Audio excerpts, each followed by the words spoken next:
souffrir d'un épuisement professionnel, d'un burn-out. Ok, donc c'est pas quelque chose à prendre à la légère, donc vous avez eu tout à fait raison de venir consulter. C'est très important dans cette situation. Donc écoutez, je vais vous poser quelques questions, d'accord, sur votre situation, sur comment vous vous sentez, les éventuels symptômes que vous pouvez avoir, pour déterminer si effectivement vous êtes en burn-out. En règle générale, quand on me consulte pour ça, la personne est déjà en burn-out depuis longtemps. Parce que c'est vrai que c'est pas quelque chose qu'on a tendance à prendre au sérieux. Alors, donc est-ce que vous pouvez me rappeler votre profession, s'il vous plaît?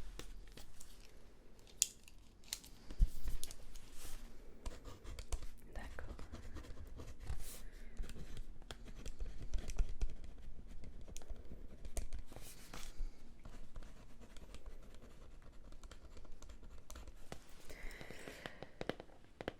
Et donc dites-moi, depuis combien de temps, ça fait combien de temps que vous vous posez ces questions, à savoir si vous êtes en burn-out, etc. Oui, quand même, ok.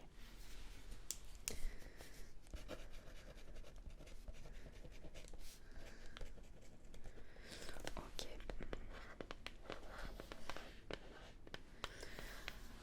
Dans votre travail, comment ça se passe? Est-ce que vous êtes épuisé parce qu'il y a une mauvaise ambiance avec vos collègues? Est-ce que c'est la charge de travail qui est trop importante? Dites-moi.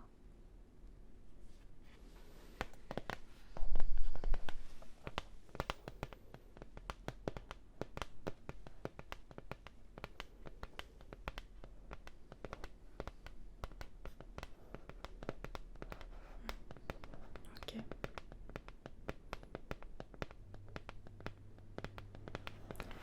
D'accord. Donc au niveau de cet épuisement justement, est-ce que vous ressentez plutôt un épuisement physique ou émotionnel, mental? Les deux. Ouais, d'accord. Donc je vais commencer par vous poser des questions sur vos symptômes physiques.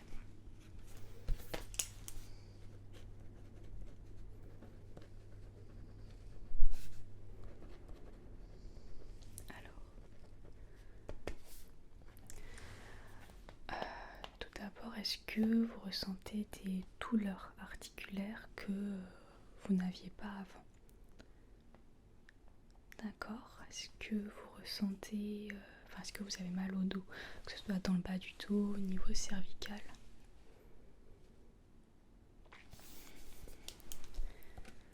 Ok. Est-ce que vous pratiquez une activité physique? D'accord.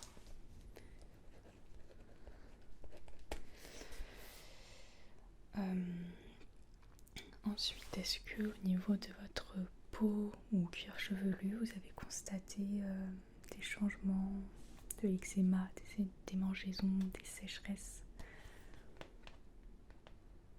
Ouais, d'accord.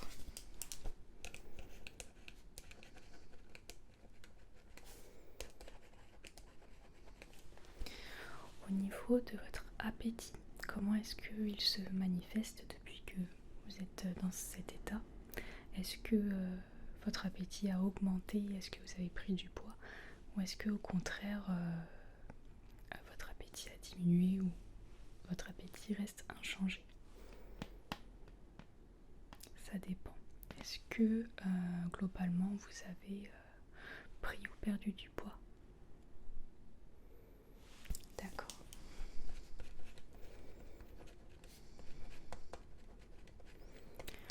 Ok. Ensuite,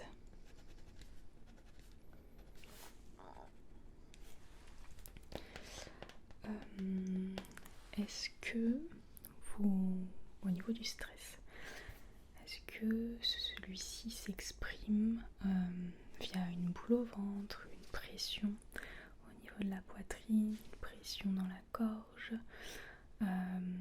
des maux de tête. Ça dépend, d'accord? Et dans quel cas est-ce que ça arrive? Ouais, la boule au ventre. Et tous les matins. Oui, c'est pas normal de se lever avec la boule au ventre, c'est qu'il y a quelque chose qui va pas. On peut pas vivre comme ça éternellement, donc vous faites bien de venir.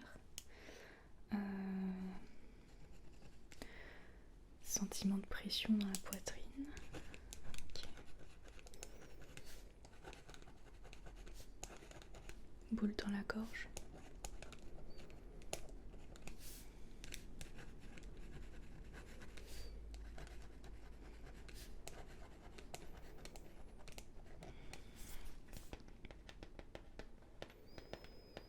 D'accord, et la boule dans la gorge plutôt le soir. Ouais, c'est comme si vous aviez envie de pleurer alors que pas du tout. Ouais, ok. Je vois ce que c'est. Oui, mais c'est des symptômes liés à l'angoisse. Mais bon, quand on est en épuisement professionnel ou en burn-out, ouais, c'est très courant d'être angoissé en permanence, ouais. Même si on a l'impression justement qu'il n'y a pas matière à angoisser. C'est notre corps qui nous envoie des signes. Ok. Au niveau des symptômes physiques, est-ce que vous avez d'autres remarques? Ok. Ça, c'est une crise de stress. Ouais, ça vous fait ça. Ok.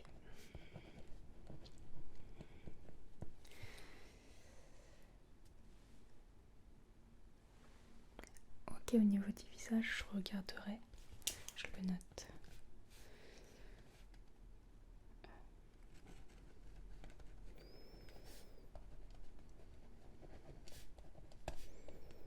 Et ça vous gêne?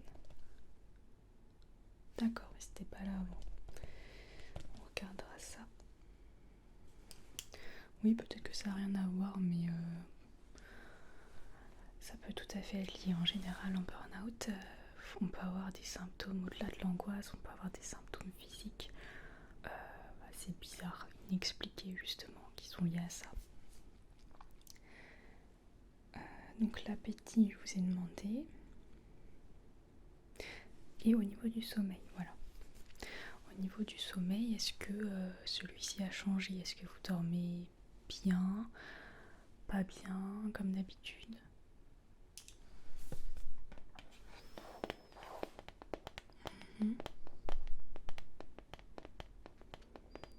D'accord.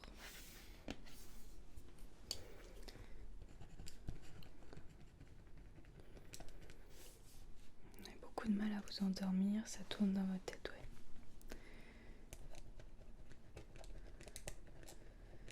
Ok. Ouais, puis en plus, c'est vraiment un cercle vicieux parce que quand on dort mal, quand on dort pas assez, on est encore moins bien le lendemain et encore moins efficace, moins productif. Donc c'est encore plus stressant de prendre du retard à cause de ça. Et ça aggrave vraiment la situation. Donc ouais, le sommeil, ça va être une des priorités. Ok. Maintenant, au niveau de comment vous vous sentez mentalement.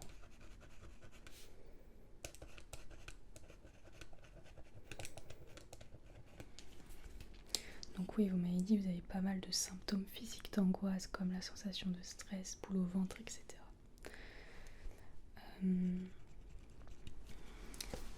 Donc quand vous vous levez le matin, vous m'aviez dit que vous avez la boule au ventre. Et dans votre tête, à quoi vous pensez? Comment vous vous sentez mentalement à ce moment-là?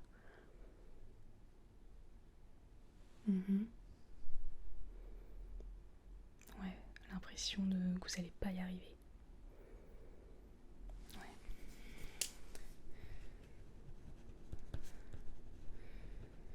Sentiment d'incapacité.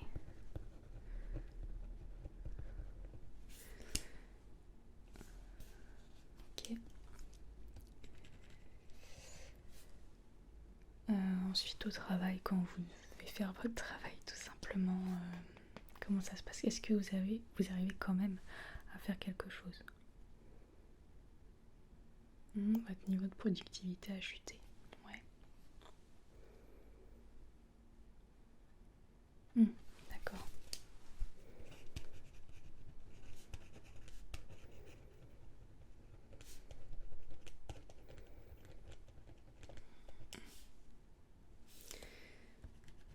Et vis-à-vis des autres, comment ça se passe socialement parlant? Est-ce que vous êtes irritable avec les autres ou est-ce que ça va?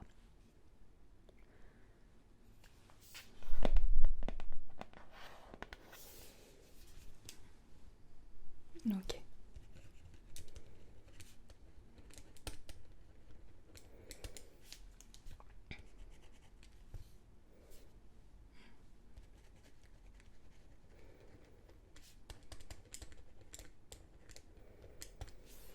Ok. Bon, eh bien écoutez, au vu des réponses à vos questions, vous êtes en burn-out. Vous êtes en burn-out, donc déjà je vais regarder ce que vous m'aviez dit par rapport à ce que vous avez vu sur votre visage. On va regarder ça. Je vais aussi vous arrêter, d'accord? Pour se remettre d'un burn-out, ça va pas être 3 jours d'arrêt ni une semaine. On va être sur... Dans votre situation, moi je mettrais bien 2 mois. 2 mois d'arrêt. Voilà, il ne faut pas culpabiliser par rapport à ça parce que là, clairement, votre corps, il est à bout, il vous envoie des signes et c'est pour ça que vous ne vous sentez pas bien. L'humain a des capacités physiques qu'il ne peut pas dépasser, mais aussi des capacités émotionnelles, mentales, intellectuelles. Et avec votre travail, vous avez atteint certaines limites parce que le rythme de travail n'était pas bon, parce que peut-être qu'on vous en demande trop, parce que peut-être que quelqu'un vous met trop la pression. Le corps il encaisse, le corps et le mental encaisse, mais au bout d'un moment il ne peut pas, le vase déborde en fait. Donc oui, pour s'en sortir, il faut s'arrêter. Moi je vous mettrai 2 mois, on pourra prolonger. Si au bout de ces 2 mois vous vous sentez pas du tout prêt à reprendre, on pourra prolonger. Et faudra aussi que vous puissiez voir avec par exemple la médecine du travail comment faire pour que ça ne se reproduise plus avec le travail que vous avez. Il y a l'option changer de travail aussi, si jamais ça ne vous plaît pas, mais si ça vous plaît, on peut toujours trouver un moyen de que le travail soit mieux organisé et que l'équilibre vie personnelle et vie professionnelle soit respecté. Voilà, et puis parfois c'est pas le patron, c'est pas le manager qui cause ça, parfois c'est on veut tellement bien faire qu'on est trop exigeant envers soi-même et on se met soi-même la pression. Et ça après il faut faire un travail là-dessus, donc je pourrais vous prescrire aussi des rendez-vous avec un ou une psychologue pour vous aider par rapport à ça. D'accord? Alors, je vais déjà vous ausculter. Je vais écouter votre cœur et vos poumons pour voir si tout va bien à ce niveau-là.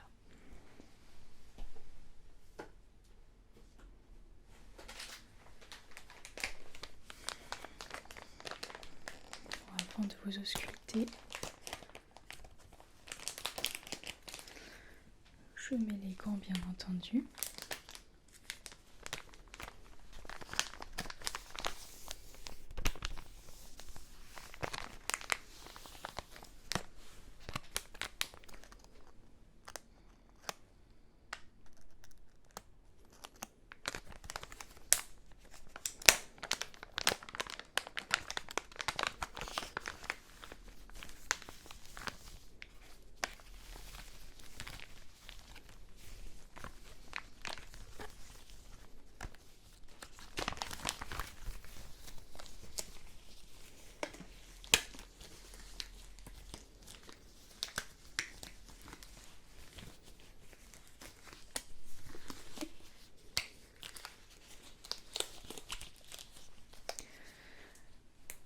ça peut vous rassurer,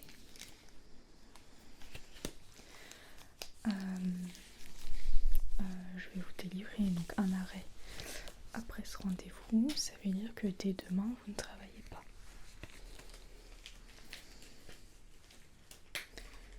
Après, libre à vous de prendre l'arrêt peut-être après-demain pour prévenir vos collègues, etc. Dans tous les cas, si vous avez des gens à prévenir, je pense que c'est le cas, faites-le, mais n'allez pas travailler demain. Démarrez l'arrêt dès demain. J'espère que savoir que demain vous ne travaillez pas déjà, ça vous soulage. Alors je vais vous demander de respirer profondément. Allez-y, vous inspirez par le nez, vous soufflez par la bouche.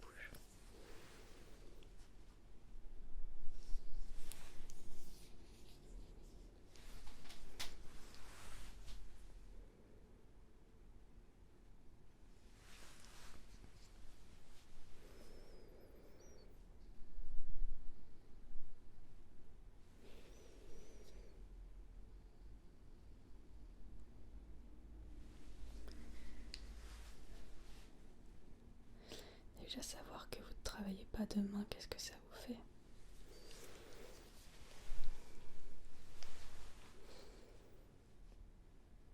Il ne faut surtout pas culpabiliser. Vous en avez besoin.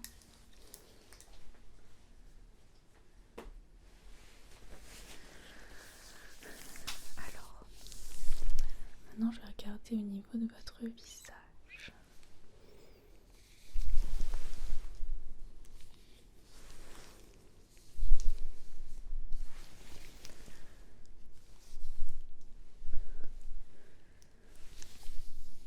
Je vais regarder à la lumière.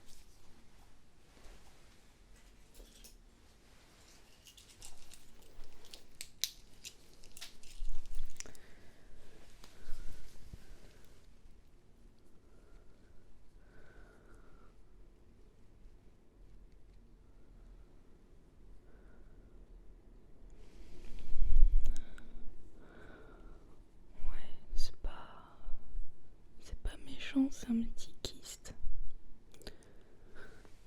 Caractéristique du stress, effectivement.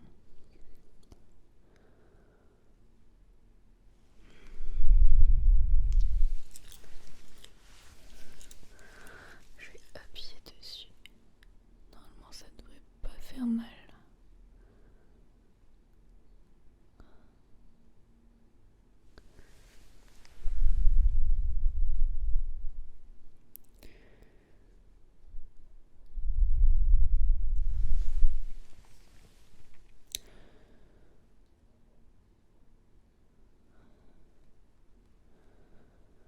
Ça a apparu avec les premiers symptômes de stress.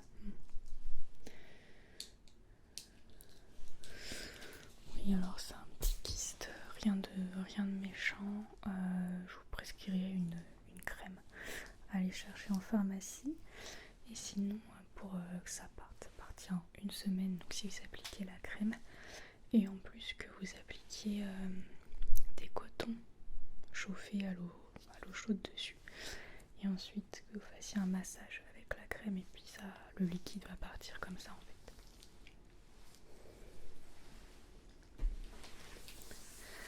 Mais sinon, c'est tout à fait bénin et ça va pas grossir. Mais ça va disparaître du coup avec la crème et les massages et la chaleur.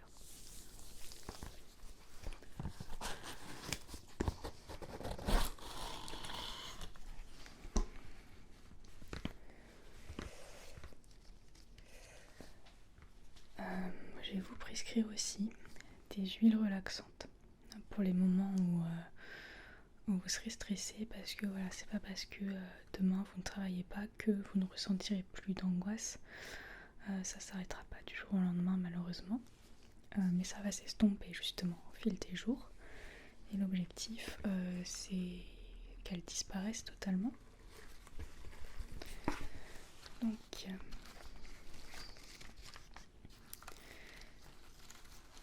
j'ai 3 3 huiles relaxantes. Je pense que je vais vous donner celle-ci.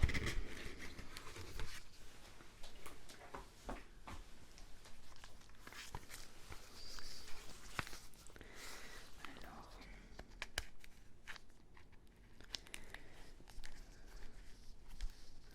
c'est à base de plantes. Ça marche plutôt bien sur mes patients, donc c'est pour ça que je vous la conseille. C'est une huile à mettre sous la langue.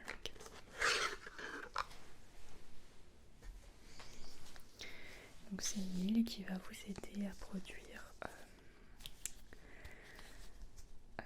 les hormones du bien-être.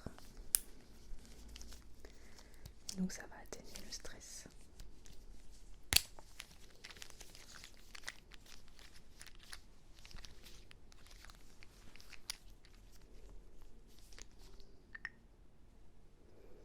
Voilà, donc il suffit de mettre une dose sous la langue.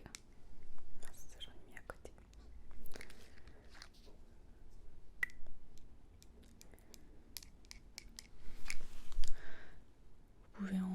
Je vais vous en mettre une maintenant, tiens. Hop là, sous la langue.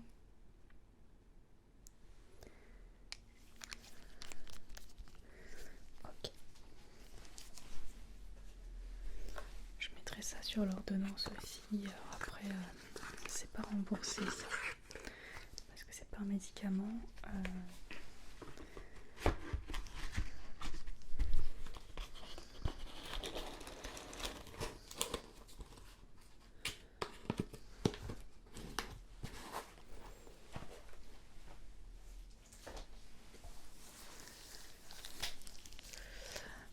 Maintenant, je vais vous donner des exercices à faire chez vous avant de dormir, notamment quand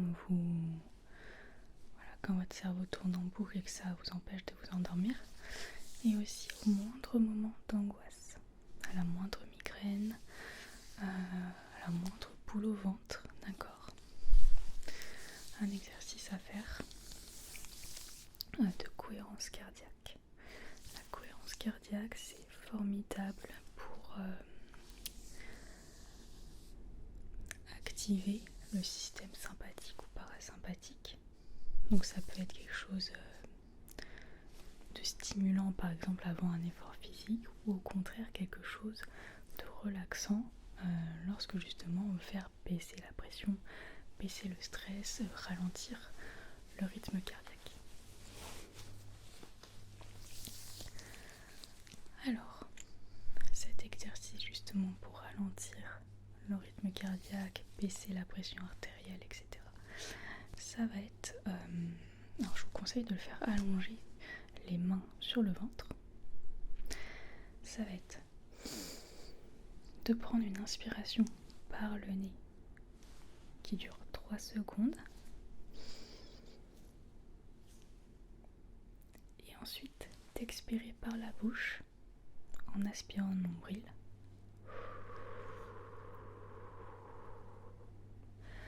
Pendant 5 secondes.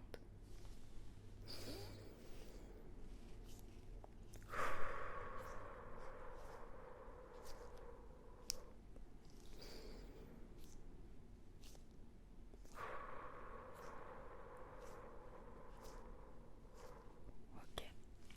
Et vous faites ça 5 minutes et c'est miraculeux. Ça peut faire partir une migraine, faire partir une boule au ventre, etc. Et c'est bien de savoir faire ça pour la vie de tous les jours. En cas de stress, même en dehors d'un burn-out, c'est quand même bien utile. Ok. Donc on va le faire ensemble. Voilà, donc mettez les mains sur votre ventre pour vous forcer à respirer par le ventre, enfin, avec les muscles du ventre. Ok. Allez, on inspire. 2, 3, on expire. 1, 2, 3, 4, 5. Inspire. 1, 2, 3, 1, 2, 3, 4, 5. 1, 2, 3, 4, 5.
ralenti.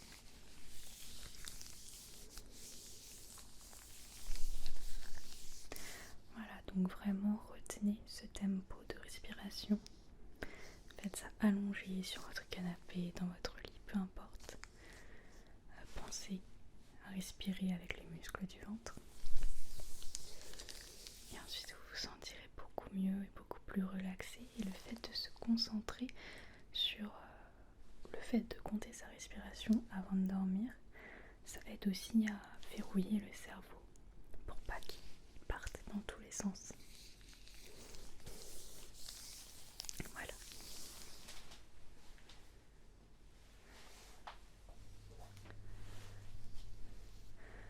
Maintenant, je vais vous proposer de reprendre par vous-même donc cette cohérence cardiaque.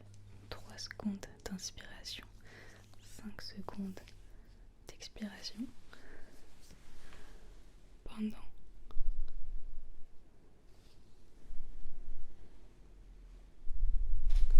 que vous vous concentriez sur les sensations.